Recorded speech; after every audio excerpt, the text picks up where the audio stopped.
The HOA president thought she could bully anyone in our neighborhood. She had no idea she was about to push my daughter toward a combat-trained military dog, or that I was a decorated war veteran who would make her pay dearly for touching my child. Before watching full story, comment below from where you watching.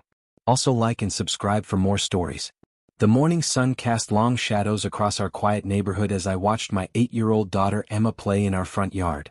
Her laughter echoed through the air as she chased soap bubbles, her pigtails bouncing with each joyful step. Little did I know that this peaceful Saturday would become the day everything changed. I had just moved to Willowbrook Estates 3 months ago, seeking a fresh start after my divorce. The gated community promised safety, tranquility, and a place where Emma could grow up surrounded by manicured lawns and friendly neighbors. What I didn't expect was to encounter someone who would test every ounce of my restraint and force me to reveal a side of myself I had kept hidden for years. Emma had been begging me to let our German Shepherd, Rex, join her outside. Rex wasn't just any dog, he was a retired military working dog, trained for combat situations and still carrying the psychological scars from his service. The veterinarian had warned me that Rex could be unpredictable around strangers, especially when he sensed tension or threat. That's why I always kept him securely leashed or in our fenced backyard when Emma played outside. "Daddy, can Rex come play with me?" Emma called out, her voice filled with the innocent hope that only children possess. "Not today, sweetheart," I replied, keeping my voice gentle but firm. "Remember what we talked about? Rex needs his quiet time." Emma nodded, understanding beyond her years. She had witnessed Rex's episodes before. The way he would suddenly freeze, his ears perked, eyes scanning for threats that existed only in his traumatized mind. She loved Rex deeply, but she respected the boundaries we had established for everyone's safety. As Emma continued playing, I noticed a woman marching across the street toward our property. She was tall, with perfectly styled blonde hair and an expression that could curdle milk. Her designer outfit screamed money and entitlement, and the way she carried herself suggested someone accustomed to getting her way in every situation. "Excuse me," she called out in a shrill voice that immediately put me on edge. "I'm Margaret Whitfield, president of the Willowbrook Estates Homeowners Association." I had heard whispers about Margaret from other neighbors. They called her HOA Karen behind her back, describing her as someone who measured grass with rulers and reported violations for Christmas decorations being up one day too long. Still, I tried to give her the benefit of the doubt. "Nice to meet you, Margaret. I'm David Thompson, and this is my daughter Emma." I gestured toward Emma, who had stopped playing and was now watching our interaction with curious eyes. Margaret's gaze swept over our front yard with the intensity of a military inspection. Her lip curled in disapproval as she spotted Emma's chalk drawings on our driveway and the small pile of toys scattered on the grass. "Mr. Thompson, I need to discuss several violations with you," she announced, pulling out a clipboard thick with papers. "First, your lawn is exactly 2 3/4 inches tall. The HOA covenant clearly states that grass must not exceed 2.5 inches. I blinked in disbelief. "You measured my grass?" "Secondly," she continued, ignoring my question, "children's toys are not permitted to remain visible from the street. This creates an unsightly appearance that diminishes property values for all residents." Emma's face fell as she heard Margaret's words. My daughter's innocent joy was being criticized by this woman who seemed to have forgotten what it meant to be human. "And thirdly," Margaret's voice rose another octave, "I've received reports about a dangerous dog on these premises. Large, aggressive breeds are strictly prohibited in Willowbrook Estates." My blood began to boil. Rex wasn't just a pet, he was family. He had served our country with distinction, and his current struggles were the result of his sacrifice for our freedom. The idea that this woman could stand here and demand his removal made my hands clench into fists. "Rex is a registered emotional support animal," I said, fighting to keep my voice steady. "He's also a military veteran. The Fair Housing Act protects our right to keep him here." Margaret's eyes flashed with anger. "I don't care about your dog's supposed service record. Rules are rules, and I run this neighborhood. You'll remove that animal within 48 hours, or you'll face legal action." Emma had been listening to this entire exchange, her young face growing more distressed with each passing moment. She loved Rex with all her heart, and hearing someone threaten to take him away was breaking her spirit right before my eyes. "Ma'am, I understand you have concerns," I said, choosing my words carefully. "But perhaps we could discuss this in a more civil manner. My daughter doesn't need to hear." "Your daughter needs to learn that actions have consequences," Margaret snapped. "Just like you do." That's when Emma, despite my earlier instructions to stay in our yard, took a small step toward the sidewalk. She wasn't trying to be defiant. She was just a child who wanted to defend the dog she loved. Rex is a good boy, Emma said softly, tears beginning to form in her eyes. He protects us and he's my best friend. Margaret's face twisted with fury at being challenged by an 8-year-old. Little girls should be seen and not heard, she hissed. Maybe if your father taught you proper respect for authority, you'd understand your place. The words hit me like a physical blow. Nobody, absolutely nobody, spoke to my daughter that way. Emma was the light of my life, the reason I got up every morning, and the most precious thing in my world. Watching this woman attack her verbally made something dark and protective rise up inside me. You need to leave, I said, my voice dropping to a dangerously quiet tone. Now. But Margaret wasn't finished. She seemed to interpret my controlled response as weakness, and her sense of power only grew stronger. I don't think you understand who you're dealing with, she said, stepping closer to both of us. My husband is the mayor of this town. My brother-in-law sits on the city council. I have connections you can't even imagine, and I will make your life a living hell if you don't comply with my demands.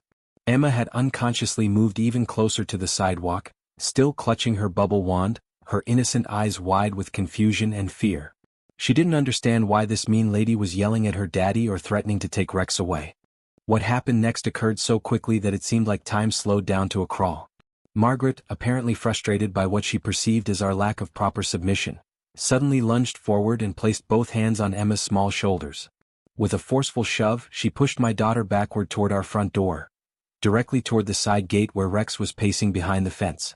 Maybe this will teach you both some respect, Margaret shouted as Emma stumbled backward. The gate latch, which I had checked just that morning, somehow came undone under the impact of Emma's small body against the fence. Perhaps the mechanism was faulty, or perhaps the force of Margaret's push was stronger than anyone could have anticipated. Whatever the cause, the gate swung open just as Emma fell to the ground. Rex, already agitated by the raised voices and sensing the threat to Emma, burst through the opening like a force of nature. His military training kicked in instantly, and he saw Margaret standing over his fallen pack member with aggressive body language and raised voice. The scene that followed was both terrifying and surreal. Margaret's face went from smug satisfaction to absolute terror in the span of a heartbeat. Rex, all 90 pounds of trained aggression and protective instinct, positioned himself between Margaret and Emma, his lips pulled back to reveal fangs that had been trained to stop enemies in their tracks. Call off your dog. Margaret screamed, backing away rapidly. Call him off right now. But I stood frozen for a moment, watching this woman who had just physically assaulted my daughter now cowering in fear. Part of me, the part that had spent years being overlooked, underestimated, and pushed around, wanted to let her sweat a little longer. Rex, down, I commanded, my voice carrying the authority I had learned in my own military days. Rex immediately responded, dropping to a defensive position but keeping his intense gaze fixed on Margaret. Emma scrambled to her feet and ran to me, tears streaming down her face. I scooped her up in my arms, feeling her small body trembling against my chest. The rage that had been building inside me finally reached its breaking point. You just put your hands on my child, I said, my voice deadly calm. You physically assaulted an 8-year-old girl. Margaret was backing away rapidly, but her entitlement was so deeply ingrained that even in her fear, she couldn't resist trying to maintain control. That dog is a menace, she shrieked. I'm calling the police. I'm calling animal control. You'll both be in jail by tonight. I gently set Emma down and told her to go inside the house. My daughter, still shaking, obeyed without question. Only when I heard the front door close behind her did I turn my full attention to Margaret. By all means call the police, I said, pulling out my phone. I'd love to show them the security footage of you assaulting a child. Margaret's eyes darted to the discreet cameras mounted under our eaves. In her rage, she had completely forgotten about the surveillance system that every house in the neighborhood was required to have. You're bluffing, she said, but uncertainty had crept into her voice. Am I? I asked, scrolling through my phone. Would you like to see the footage? I can pull it up right here, right now. Or perhaps you'd prefer to explain to the police why you thought it was appropriate to put your hands on someone else's child. For the first time since this confrontation began, Margaret seemed to realize she might be in actual trouble. Her perfect composure started to crack, and I could see the calculations running behind her eyes. You don't know who you're messing with, she said, but her voice lacked its earlier conviction. I have power in this community. I can make your life miserable. I took a step closer and Margaret instinctively stepped back. Rex, still in his down position, never took his eyes off her. "Let me tell you something about power," I said quietly. "Real power isn't about bullying children or hiding behind positions and titles. Real power is knowing when to use it and when to show restraint." Margaret opened her mouth to respond, but I held up a hand to stop her. "I haven't told you who I am yet," I continued. "My name is David Thompson, and until 6 months ago I was Lieutenant Colonel David Thompson, United States Army. I spent 15 years in military intelligence, and the last 5 of those years were spent investigating war crimes and violations of international law." The color drained from Margaret's face as the implications of my words began to sink in. "That dog you just called a menace? He's Sergeant Rex, retired military working dog. He's seen combat in 3 different theaters and has saved more lives than you could count. The dangerous animal you want removed from the neighborhood has medals of honor that most humans will never earn." I pulled out my wallet and showed her my military ID, even though it was no longer active. The weight of my service record and Rex's sacrifice hung heavy in the air between us. "Now about those threats you made," I continued. "Assault on a minor is a felony in this state. I have video evidence and I have a witness, my daughter, who you traumatized.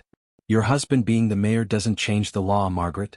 If anything, it means the media will be even more interested in this story." Margaret's perfect facade was crumbling rapidly. Sweat beaded on her forehead despite the cool morning air, and her hands shook as she clutched her clipboard. I didn't mean to hurt her," she stammered. "I was just trying to make a point about authority and respect." "By physically assaulting a child?" I asked, my voice still eerily calm. "By pushing an 8-year-old girl toward a fence? What exactly were you trying to teach her, Margaret?" Emma's face appeared in our front window, watching the confrontation with wide, frightened eyes. Seeing her fear only intensified my resolve. "Here's what's going to happen," I said, stepping even closer to Margaret. "You're going to apologize to my daughter.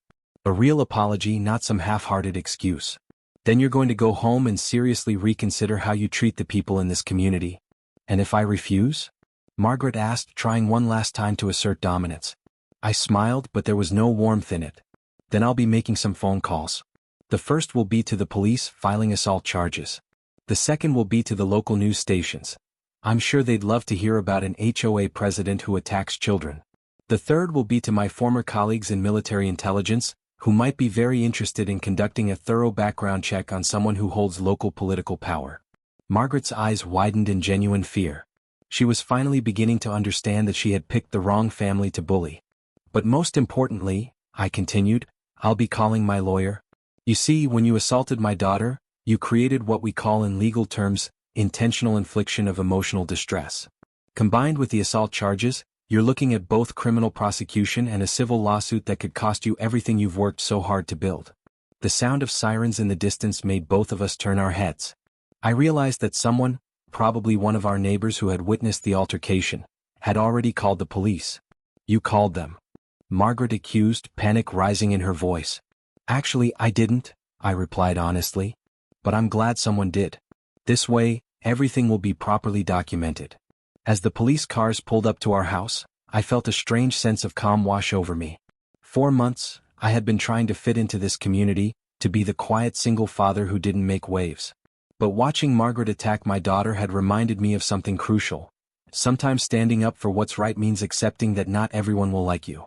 Officer Martinez, a middle-aged Hispanic woman with kind eyes, approached us first. "We received a call about a disturbance.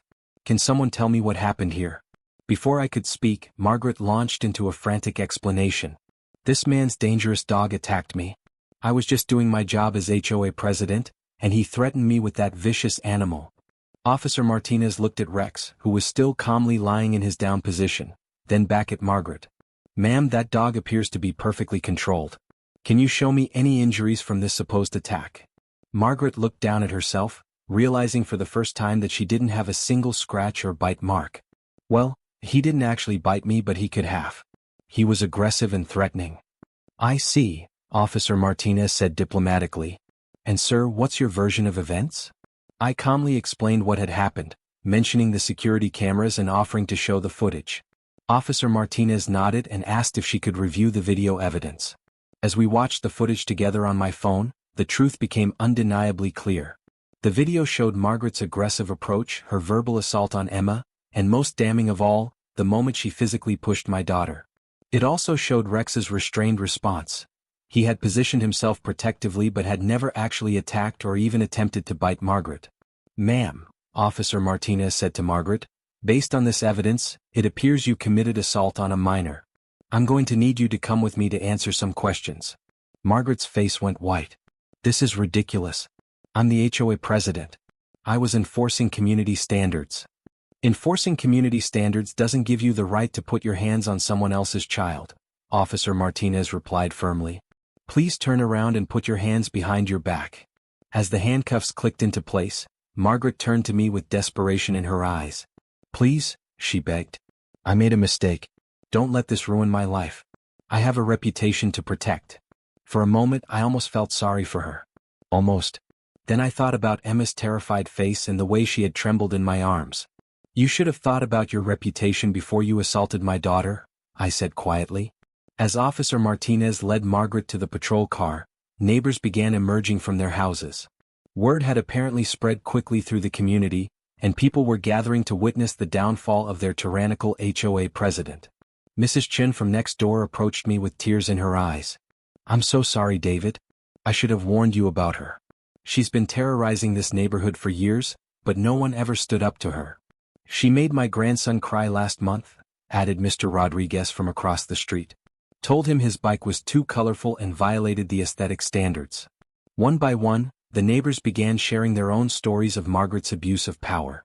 Tales of elderly residents being fined for having flowers that were the wrong shade of pink, families being harassed for children's birthday decorations, and single mothers being intimidated with threats of legal action for minor infractions. I realized that Margaret's reign of terror had affected far more people than I had imagined. But what struck me most was the relief on everyone's faces as they watched her being driven away in the back of a police car. Emma emerged from the house just as the patrol car disappeared around the corner. Her eyes were still red from crying, but she seemed calmer now that the scary lady was gone. "Daddy, is Rex in trouble?" she asked, her voice small and worried. I knelt down to her level and took her hands in mine. "No, sweetheart. Rex did exactly what he was supposed to do. He protected you when someone tried to hurt you." "Will the mean lady come back?" Emma asked, glancing nervously toward the street. "No, baby. She won't be coming back. And if anyone ever tries to hurt you again, Daddy will make sure they understand that's not acceptable." Emma threw her arms around my neck and I held her tight, feeling the full weight of responsibility that came with being her protector. In that moment, I made a silent promise that I would never again let anyone make my daughter feel unsafe or unwelcome in her own home. The days that followed brought a whirlwind of legal proceedings and media attention. The story of the HOA president who assaulted a child and was confronted by a veteran and his military dog spread quickly through local news and social media. Margaret's mugshot appeared on the front page of the local newspaper under the headline, "HOA Tyrant Arrested for Child Assault." The legal consequences for Margaret were swift and severe. The assault charges stuck, and she was sentenced to community service, anger management classes, and a hefty fine. More importantly for the community, she was immediately removed from her position as HOA president and banned from holding any future leadership roles in the neighborhood association. But the personal consequences were perhaps even more devastating. Margaret's husband, embarrassed by the negative publicity and his wife's actions, filed for divorce within 2 weeks. Her social circle, built primarily on fear and obligation rather than genuine friendship, evaporated overnight. The woman who had once ruled Willowbrook Estates with an iron fist found herself completely isolated and powerless. The civil lawsuit I filed against her resulted in a substantial settlement that I put directly into Emma's college fund. Margaret was forced to sell her house and move out of the neighborhood she had once controlled.